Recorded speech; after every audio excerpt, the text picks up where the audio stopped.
Hello friend, কেমন আছো তোমরা সবাই? আশা করি ভালোই আছো। আমরা কেউ একদমই ভালো নেই। আমাদের বাড়িতে সবারই শরীর খারাপ। আমার বাবুর, আমার গলার অবস্থা দেখে তোমরা বুঝতেই পারছো। অনেক কষ্ট করে আজকে ভয়েসটা দিচ্ছি, গলা দিয়ে আওয়াজ কিছুতেই বেরোতে যাচ্ছে না, তাও জোরে জোরে কথা বলতে হচ্ছে। আর আজকে এসেছি আমরা কল্যাণী হসপিটাল, আমাদের নেভির যে হসপিটাল আছে সেই হসপিটালে। এখানে একটা বোর্ড আছে, বোর্ডে কল্যাণীর যে ওপিডি টাইমিং, সেই টাইমিংটা এখানে দেওয়া আছে। সব ওপিডির টাইমিংই এখানে দেওয়া আছে, কারোর যদি দরকার হয় অবশ্যই দেখে নিতে পারো। ভেতরে ঢুকছি, একদম সামনে চলে এসেছি, আর ঢুকেই এমআই রুমে আমিও দেখাবো, সাথে বাবুকেও দেখিয়ে নেবো। আমাদের দুইজনের পরিস্থিতি খুবই খারাপ। আগে আমার হাজব্যান্ডের শরীর খারাপ ছিল, কিন্তু আমার হাজব্যান্ড একটু ভালো হয়েছে, তারপরে আমাদের শুরু হয়েছে। আমাদের সময়টা খুবই খারাপ যাচ্ছে, কি হয়েছে জানি না, কারোর না কারোর শরীর খারাপ লেগেই থাকছে। আর আমার বাবুর কিছুতেই ঠিক হচ্ছে না, রেগুলার ডাক্তারখানায় আসতে হচ্ছে, কোনো না কোনো কারণে রেগুলারই আসতে হচ্ছে। পর 3 দিন হয়ে গেল আজকে দিয়ে হসপিটালে আসছি আমরা। কোথায় যাই, কি করি, সবটাই তো তোমাদের সাথে শেয়ার করি। আজকে যখন খারাপ সময় এসেছে, সেটা তোমাদের সাথে শেয়ার করব না এমনটা একদমই হয় না, তাই তোমাদের সাথে একটু শেয়ার করছি। রিসেপশনে আমরা দাঁড়িয়ে আছি, রিসেপশন থেকে নাম্বার লাগাতে হয় আগে, তারপরে ডাক্তার দেখাতে হয়। আমার হাজবেন্ড ওখানে দাঁড়িয়ে আছে নাম্বার লাগাবে বলে, আর এদিকে আমি একটু ভিডিও করে নিচ্ছি তোমাদেরকে দেখাবো বলে। আর এখানে দেখো আমার বাবুর মুখটা কিরকম শুকিয়ে গিয়েছে, কারণ ওর কয়দিন ধরে প্রচণ্ড শরীর খারাপ। সাথে আমার তো শরীর খারাপ আছেই, আর আমার এখনও শরীর ঠিক হয়নি, বাবুরও ঠিক হয়নি। আমার ভয়েস দিতে অনেকটাই অসুবিধা হচ্ছে, কন্টিনিউ কথা বলতে পারছি না। তোমরা হয়তো বুঝতে পারছো, কারণ আমার নাক কান সব কিছু বন্ধ, ঠান্ডা লেগেছে এতটাই।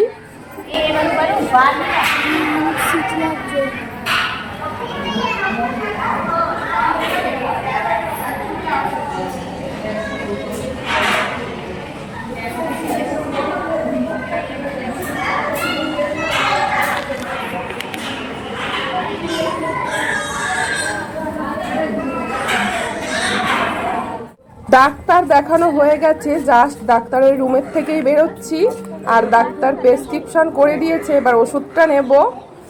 আর একটা কথা বলে দিই, আমরা এই যে ডাক্তার দেখালাম, ওষুধ নিচ্ছি, এখানে কিন্তু আমাদের একটা টাকাও লাগছে না। আমাদের জন্য অনেক ভালো ফেসিলিটি। শুনতে হয়তো হসপিটাল শোনাই, কিন্তু কোনো প্রাইভেট হসপিটালের থেকেও এটা অনেক উপরে। কারণ আমি বাবুকে নিয়ে ভর্তি হয়েছি, প্লাস 1 বছর আগে আমি নিজেও আমার সমস্যার জন্য এখানে ভর্তি হয়েছিলাম। এখানকার চিকিৎসা খুবই ভালো লাগে। এখানে যেরকম ট্রিটমেন্ট হয় আমার মনে হয় বাইরে কোনো হসপিটালে হয় না। খুবই ভালো ট্রিটমেন্ট হয়, খুবই ভালোভাবে দেখভাল করে। চলে এসেছি ডিসপেন্সারিতে ওষুধ নেবো, আর এখানে কিন্তু দিনের বেলা প্রচুর ভিড় থাকে, আর লেডিস জেন্টস সবার আলাদা আলাদা লাইন থাকে। আর একটা কথা বলে দিই, যারা প্রেগনেন্ট তাদেরকে কিন্তু কোনো লাইন দিতে হয় না, একদম ডাইরেক্ট তারা ওষুধ নিয়ে নিতে পারে। আর যারা বাচ্চা কোলে করে যায়, মানে একদম ছোট বাচ্চা, তাদেরকেও লাইন দিতে হয় না, উপরে লেখাই আছে, তোমরা হয়তো ঠিক করে বুঝতে পারবে না। আমাদের বাবুর জন্ম হয়েছিল মুম্বাইতে নেভির হসপিটালে, ওশানিতে। এই হসপিটালটার নাম যেমন কল্যাণী, ওই হসপিটালটার নাম ছিল ওশানি। মুম্বাইয়ের হসপিটাল ভাইজ্যাকের হসপিটাল থেকে অনেক বড় ছিল, ওটা মনে হয় ইন্ডিয়ার সব থেকে বড় কমান্ড হসপিটাল ছিল। আর এখানে দেখো রাখা রয়েছে ড্রপ বক্স। এটা কিসের জন্য রাখা রয়েছে বলো তো? এখানে যে ওষুধগুলো তোমার কাজে লাগবে না কিংবা ইউজ হবে না, সেই ওষুধগুলো এখানে তোমরা আবার দিয়ে যেতে পারবে। আমরা যখন ডাক্তার দেখাতে আসি, যখন রিসেপশনে যাই, যখন নামটা লেখাই, তখন এরকম একটা বুক দেয়, যেখানে ওপিডি টাইমিং, কি বারে ওপিডি বসে, সব কিছুই লেখা আছে। প্লাস এখানে লেখা আছে কিভাবে ওপিডি নিতে হবে, সেটাও দেওয়া আছে।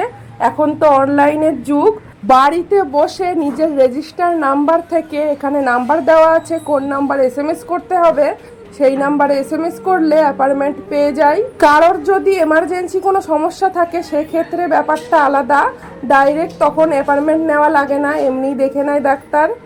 এই বুকের একদম লাস্টের দিকে দেখো A to Z ওপিডি কবে বসবে, কি বারে বসবে, কখন বসবে, সব কিছু কিন্তু দেওয়া আছে। তোমরা যারা জানো না অবশ্যই দেখে নিতে পারো। অবশ্যই এই ভিডিওটা সবার হয়তো কাজে আসবে না, কিন্তু যারা নেভিতে আছে অনেকে এখন বুঝতে পারছে না যে অনলাইনে কিভাবে অ্যাপয়েন্টমেন্ট নেবে তাদের কিন্তু অনেক কাজে আসবে ভিডিওটা, কারণ এখানে নাম্বারও দেওয়া আছে। ডিসপেন্সারিটা একটু ভালো করে তোমাদেরকে দেখিয়ে দিই। এটা কিন্তু বিশাল বড় একটা গোডাউন, আর এমন কোনো ওষুধ নেই যে এখানে পাওয়া যায় না। আর এখানে যে ওষুধগুলো পাওয়া যায় এগুলো কিন্তু আলাদাভাবে তৈরি হয়, এটা কিন্তু বাইরে সেল হয় না। আমার হাজব্যান্ডের সাথেই আজকে ডাক্তারখানায় এসেছিলাম, কিন্তু ডাক্তারখানায় আসার পরে আর একটা দুঃসংবাদ পেলাম। আমার হাজব্যান্ডের চেনা পরিচিত অনেক কাছের একজন মানুষ, তার খুব বড় একটা অ্যাক্সিডেন্ট হয়ে গেছে। তাকে নিয়েই আমার হাজব্যান্ড ব্যস্ত আছে, আর এদিকে আমরা ডাক্তার দেখিয়ে ওষুধ নিয়ে এখানে এসেছি দোকানে। বাবু কি কিনবে তাই। কল্যাণীতে এরকম একটা শপ আছে, সাথে অনেক শপ আছে অন্যদিকে, যেখানে মানুষজন ভর্তি থাকে। ওয়ার্ড ওই সাইডে আছে, এই সাইডে একটাই আছে, তাই এটাও তোমাদেরকে দেখিয়ে দিলাম। আমাদের এবার এখন বসে থাকতে হবে, আমাদের সব কিছু মিটে গেছে। আমার হাজব্যান্ড কখন আসবে জানি না। আমাদের শরীরটা তো অনেক খারাপ, তোমরা একটু ভগবানের কাছে প্রার্থনা করো আমাদের জন্য, যেন আমরা খুব তাড়াতাড়ি সুস্থ হয়ে যাই। আমার জন্য না হলেও আমার বাবুটার জন্য করো। আমি অসুস্থ থাকি তাতে আমার কোনো অসুবিধা নেই, কিন্তু আমার ছেলেটা যেন তাড়াতাড়ি সুস্থ হয়ে যায়, আমিও সব সময় এটাই প্রার্থনা করি।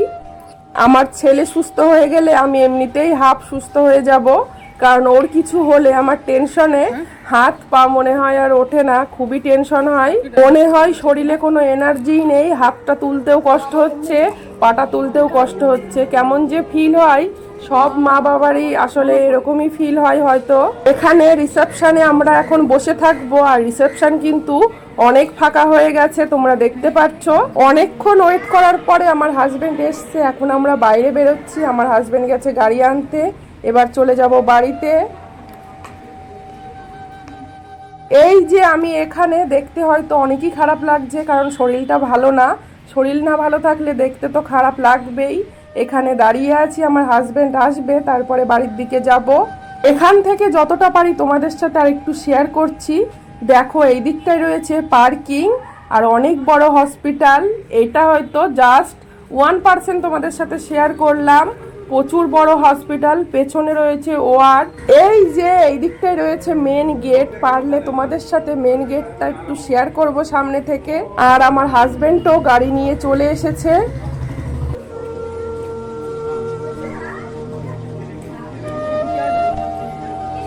এই যে এখানে রয়েছে ওপিডি টাইমিং, কারোর যদি দরকার থাকে অবশ্যই দেখে নিও। আমি কি করেছি বলো তো, আমার হাজবেন্ডের গাড়িতে করে এই সাইডে এসে আমি গেটটা ভিডিও করব বলে গাড়ি থেকে নেমে পড়েছি, কারণ এদিককার ভিউটা অনেক সুন্দর। তোমাদেরকে না দেখালে ভিডিওটা একদমই অসম্পূর্ণ থেকে যাবে। এখানে হসপিটালের সামনে এই জায়গাটা দেখো কত সুন্দর জায়গাটা। এখানে কোনো রোগী যদি 10 মিনিট হাঁটাচলা করে এমনি শরীরটা ভালো হয়ে যাবে তার। চারিদিকে গ্রিন গ্রিন আর কত সুন্দরভাবে সাজানো গোছানো। আর এই যে এখানে ইন্ডিয়ার ফ্ল্যাগ লাগানো। ইন্ডিয়ার ফ্ল্যাগ, আমাদের দেশের ফ্ল্যাগ দেখলে অবশ্যই অনেক ভালো লাগে। চারিদিকটা দেখো কত সুন্দর, জায়গাটা খুবই সুন্দর। আমাদের কোয়ার্টারের সাথেও একটা হসপিটাল আছে, নর্মাল যে সমস্যাগুলো সর্দি কাশি জ্বর ছোট মোটো যে ব্যাপারগুলো, সেই ব্যাপারগুলো ট্রিটমেন্ট হয়। আর এটা হচ্ছে ভাইজাকের সব থেকে বড় নেভির হসপিটাল। বড় বড় যে সমস্যাগুলো কিংবা কোনো সার্জারি করতে হলে কিংবা কোনো টেস্ট করতে হলে এখানেই আসতে হয়। আমার হাজবেন্ড গাড়ি নিয়ে আগেই চলে গেছে, রাস্তার ধারে দাঁড়িয়ে আছে। আমি শুধুমাত্র ভিডিওটা করার জন্য এইটুকু রাস্তা হেঁটে যাচ্ছি। এইটুকু রাস্তা না, বেশ অনেকটাই রাস্তা। কষ্ট করে হলেও একটু ভিডিও করে নিচ্ছি তোমাদের সাথে যাতে শেয়ার করতে পারি জিনিসগুলো, তার জন্য। শরীরটা অনেকটা খারাপ, হাঁটবো সেটুকু এনার্জিও নাই, তা সত্ত্বেও কিন্তু ভিডিও করছি। এই যে উঠে পড়েছি গাড়িতে, এবার চলে যাচ্ছি বাড়িতে। যারা যারা এখনো পর্যন্ত আছে, thank you for watching my video.